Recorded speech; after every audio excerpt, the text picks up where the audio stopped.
जब भी मैं विस्लिंग वुड्स आता हूँ तो मुझे बहुत हैरत होती है कि इतनी बड़ी जगह अब कैसे ओवरफुल हो गई है स्टूडेंट से। और जैसा कि रहमान सर कहते हैं कि the bees go only way there is Honey, so the students must be getting something very precious from Whistling Woods, that they come here in such large numbers. And I feel that I also get a bit more educated each time I meet Subhash ji, each time I come to Whistling Woods. आज मैंने एक नई चीज़ देखी यहाँ पर, VR studio. और अब मेरा प्लान है कि यहाँ आकर के ये टेक्नोलॉजी थोड़ा सीखूँ मेघना जी से और लोगों से, और इसमें भी फिल्म बनाऊँ। तो नई चीज़ें हो रही हैं, नई चीज़ों को कैप्चर भी कर रहा है अपने करिकुलम में whistling woods. I feel very actually proud that senior film maker has made this institute, and it is great inspiration. Traditionally, film industry is supposed to be a place where only uneducated people come, but to talk about education in cinema is a nice thing, and Whistling Woods is really the leading light of it. So congratulations really to Meghna, to Subhash ji and to Whistling Woods. India sir, first of all, good to see you. Thank you sir. Hindi cinema को आपने बहुत कुछ दिया है, योगदान रहा है sir आपके लिए। मैं आपसे जानना चाहूँगा, लैला मजनू, तमाशा, ऐसी ढेर सारी आपने फिल्में दी। अगर बात करूँ आपके हिसाब से देखा जाए अभी के दौर पर हिंदी सिनेमा किस ट्रैक पर है direction wise? I think Hindi cinema एक बहुत अच्छे मुकाम पर है, ऐसे मुकाम पर है जहाँ किसी को भी पता नहीं कि कौन सी फिल्म चलेगी। ये एक ऐसा समय होता है जब हर आदमी, हर फिल्म मेकर नए तरीके से सोचता है, और वो अपने जो उसके पास जितनी भी कुव्वत होती है, जितनी भी ताकत होती है, जितने भी साधन होते हैं, उन सबको लगा करके एक अच्छी मनोरंजक फिल्म बनाने की कोशिश करता है। पुरानी चीज़ें जो शायद ना चलें उन पर रिलाई नहीं करते हुए आज की ऑडियंस को देखते हुए आज की कहानी को कह देने का ये बहुत अच्छा मौका है मुझे लगता है। एक समय होता है जब लोग कहते हैं कि यही चलता है और हर आदमी वही बनाता रहता है, वो बड़ा एक बोरिंग फेज़ होता है फिल्म मेकिंग का। ये फेज़ अच्छा है, बहुत सारी फिल्में नहीं चल रही हैं, बहुत सारी फिल्में जिनसे एक्सपेक्टेड नहीं है कि चलें वो चल रही हैं। So very excited. Subhash ji की फिल्मों की बात की जाए तो ऐसी कौन सी फिल्में हैं जो आप वापस से रीमेक बनाना चाहेंगे या मैंने एक बार ऐसी बात हुई थी, सुभाष जी से मैं बात कर रहा था और मैंने उनको हाईवे की कहानी सुनाई थी। बाद में मैंने वो फिल्म बनाई भी, तो उन्होंने कहा कि ये तो मेरी फिल्म हीरो से बहुत मिलता जुलता है। मैंने बोला हाँ मिलता जुलता है, बट वो मेरी फेवरेट फिल्म है, तो हो सकता है कि मेरी फिल्मों में आपकी फिल्मों की झलक हो। इसको कैसे अवॉइड करें, because you know we are such admirers of cinema ourselves. So मैं सुभाष जी की कोई फ़िल्म रीमेक तो नहीं करना चाहूँगा, मगर ये ज़रूर कह सकता हूँ कि उनकी बहुत सारी फ़िल्में मेरी कई सारी फ़िल्मों को इन्फ्लुएंस करती रहती हैं, और इसमें कोई बुराई भी नहीं है। जैसे सुभाष जी ने कहा कि फिर मगर हीरो भी तो वही कहानी थी कि रावण सीता को उठा के ले जाता है।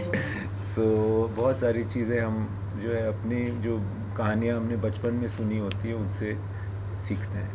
सर कहीं ना कहीं बात करो सिनेमा कल्चर की, सो एक नए कल्चर की तरफ जा रहे हैं विच इज़ OTT, क्योंकि काफ़ी मूवी OTT पे डालना लोग पसंद कर रहे हैं। वो अच्छी उनकी बहुत सारी सोच होती है उनके पीछे। तो आप किस तरह देखते हो OTT प्लेटफॉर्म को? कहीं ना कहीं वो सपोर्ट कर रहा है या फिर कहीं ना कहीं ये चीज़ कुछ गलत इम्पैक्ट डालती है? नहीं, मुझे लगता है कि OTT तो सपोर्ट कर रहा है। As far as I am concern, मैं एक फ़िल्म मेकर हूँ, मेरी जो सामान मैं बनाता हूँ वो उसकी 4 डेस्टिनेशंस हो जाएं तो और भी अच्छा है, मेरी दुकान और भी बड़ी हो जाती है।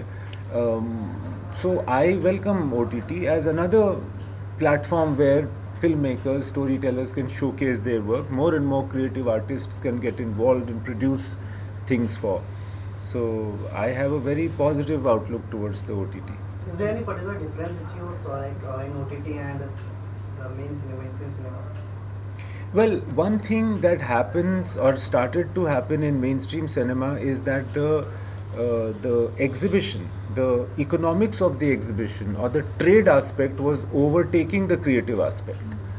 And so we were being told to make cinema of a certain type, to have casting of a certain type, and the economics was really running it, the trade was running.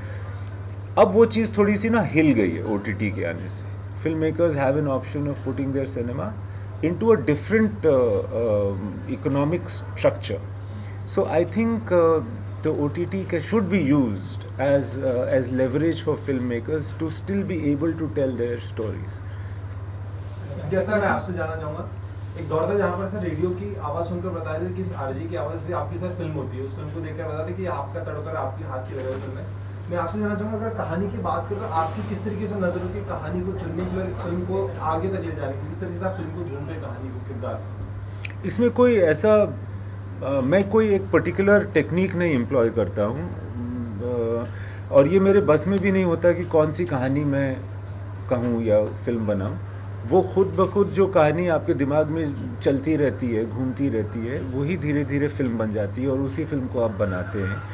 आप choose नहीं करते कि कौन सी कहानी आप बनाएंगे, कहानी ही मुझे लगता है कि आपको चूज़ करती है कि मैं आपसे बनूंगी।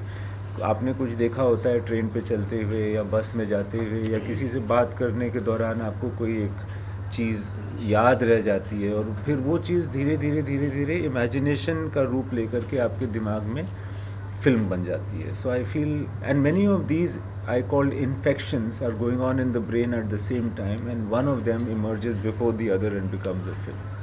मीना जी, प्रेसिडेंट आप बताइए कि सेलिब्रेट सिनेमा कैसा होता है एक्सपीरियंस जब यहाँ पर गेस्ट आते हैं, हम देखते हैं स्टूडेंट्स बहुत ही वार्म वेलकम करते हैं, बहुत ही एक्साइटेड होते हैं, तो कैसा होता है एक्सपीरियंस? एक्सपीरियंस तो बहुत अच्छा होता है, इतने टैलेंटेड लोग आते हैं, हमारे बच्चों से बातें करते हैं। आई थिंक मेरे लिए सबसे स्पेशल ये होता है कि हम इंस्टीट्यूट को सबके लिए खोल सकते हैं, सब इट्स ओपन फॉर ऑल। तो हर एज ग्रुप के बच्चे, हर एज ग्रुप के लोग यहाँ आके फिल्म मेकिंग के बारे में समझते हैं, उनका क्राफ्ट समझते हैं।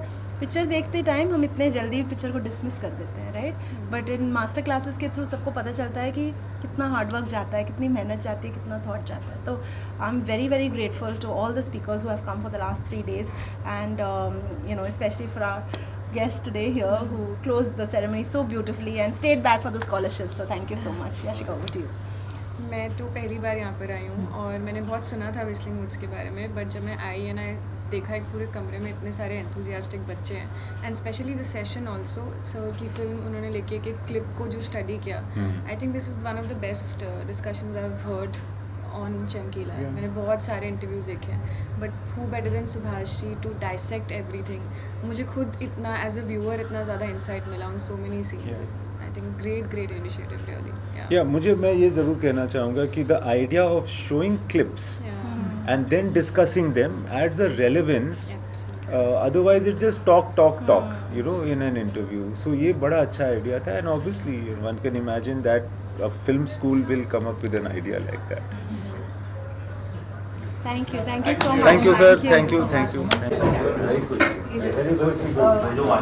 Just reaction चाहिए।